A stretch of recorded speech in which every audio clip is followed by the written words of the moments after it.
Hi friends, நாம் இன்றைய பார்க்க போகிற ஒரு விஷயம் விசையை பற்றி பார்க்க போகிறோம். விசையை பற்றி எனக்கு தெரிஞ்ச விஷயங்களை நான் உங்களுக்கு ப்ராக்டிக்கல் ரீதியாக உங்களுக்கு காட்ட போகிறோம்.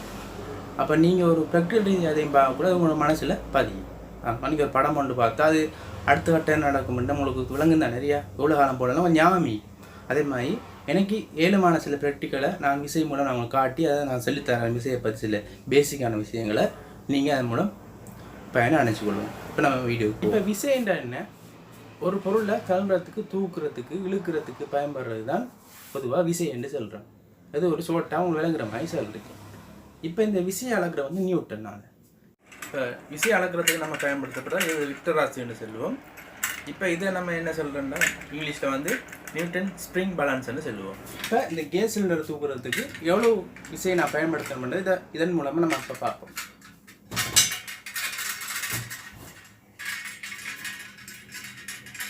இப்போ எத்தனை பயன்படுத்தப்படுது பார்த்தீங்கன்னா 6 கிலோகிராம் காட்டுது.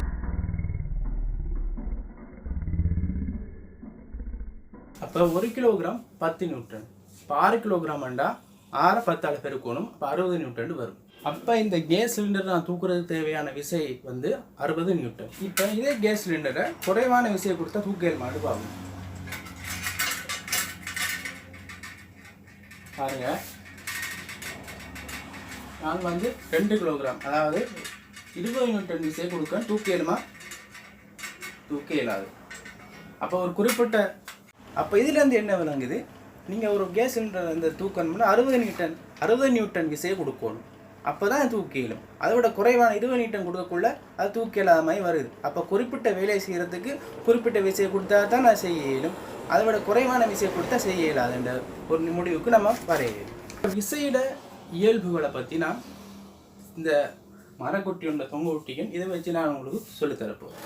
உதாரணத்துக்கு ஒரு விசையானது என்ன செய்யுமெண்டா, ஒரு பொருள் ஓய்வில் இருக்கும்போது ஒரு விசையை கொடுக்கறதன் மூலம் அந்த பொருளை இயக்க முடியும். அதே மாதிரி ஒரு பொருள் இயங்கி கொண்டிருந்தால் அந்த பொருளை விசையை கொடுக்கறதன் மூலம் அந்த பொருளை ஓய்வுக்கு கொண்டு அதாவது நிப்பாட்டை ஓய்வு கொண்டான்னு சொல்கிறேன். அப்போ நான் ஒரு விசையை பயன்படுத்தி அந்த பொருளை ஓய்வு கொண்டு வரையணும். அடுத்தது ஒரு பொருள்ற வேகத்தை அதிகரிக்கும். உதாரணமாக ஒரு பொருள் இயங்கி கொண்டிருக்கு, ஒரு குறிப்பிட்ட வேகத்தில் இயங்கி கொண்டிருக்கு. இந்த பொருள்ற வேகத்தை நான் விசையை கொடுக்கறதின் மூலம் அதிகரிக்கணும். பாருங்க, வேகம் அதிகரிக்கப்பட்டீங்க. நான் விசை ஒன்று கொடுக்கறதால அந்த வேகம் அதிகரிக்கப்பட்டீங்க. இப்போ ப்ராக்டிக்கலாக பார்க்குறதால உங்களுக்கு எல்லாம் விளங்குதே. பாருங்க, அதிகரிக்குது. அதே மாதிரி ஒரு இயங்குகின்ற பொருளை நான் விசை ஒன்று கொடுக்கறது மூலம் அதில் வேகத்தை குறைக்கலும். பாருங்க, இப்போ குறைஞ்சிட்டா மெதுவாக செய்யுதுல. மெதுவாக செஞ்சால் அது என்ன அர்த்தம், அதில் வேகம் குறைஞ்சிருக்கு என்ற அர்த்தம். இப்போ வேகத்தை குறைச்சிருக்குன்னு. அப்போ வேகத்தை கூட்டுறா என்ன குறைக்கிறான்டா என்னண்டா அதுக்கு வேறு வார்த்தைகளுக்கு இது புற வர வீடியோவில் அதை நம்ம பார்ப்போம். அப்போ இது கொஞ்சம் பேசிக்காக நான் பேசிக்காக நான் சொல்லித்தரேன். அடுத்தது ஒரு பொருள் இப்படி இயங்குதுண்டா இந்த இயக்கத்தில் திசையை நம்ம மாற்றிடும் விசையை பயன்படுத்தி. உதாரணமாக இப்படி இயங்குகிற ஒரு பொருளை நம்ம இப்படி விசையை பயன்படுத்தி மாற்றிடுமே. இப்படி இயங்குதுண்டா இப்படி மாற்றிடும்.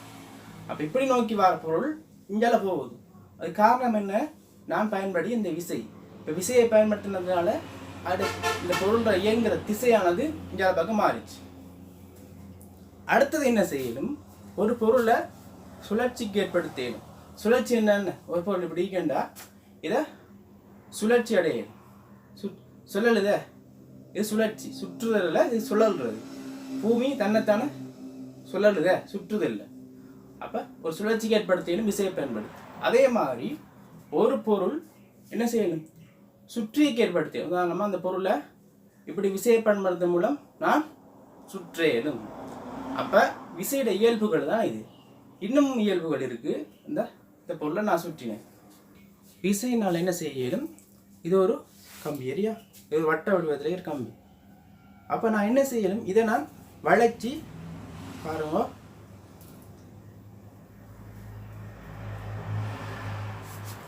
இப்படி ஒரு வடிவத்துக்கு மாற்றிடுமே. அப்போ விசையை பயன்படுத்தி ஒரு பொருள்ற வடிவத்தை மாற்றிடும். பாருங்க, இதெல்லாம் அப்படி செஞ்சு காட்டுறதால உங்களுக்கு விளங்கும். வெறும் புஸ்தகத்தை படிச்சுருந்தா விளங்குமா? விளங்காது. சிலது புஸ்தகத்தை படித்து பாடமாக தான் வேணும். இருந்தாலும் செய்ய வேண்டிய ப்ராக்டிக்கலை செஞ்சு பார்த்தா உங்கள் மனசில் அது பதியும். அதுதான் முக்கியம். எக்ஸாமுக்கும் அதை எழுத வேண்டிய அந்த இது வரணும். இல்லாட்டி வேலை இல்லை படிப்பில்.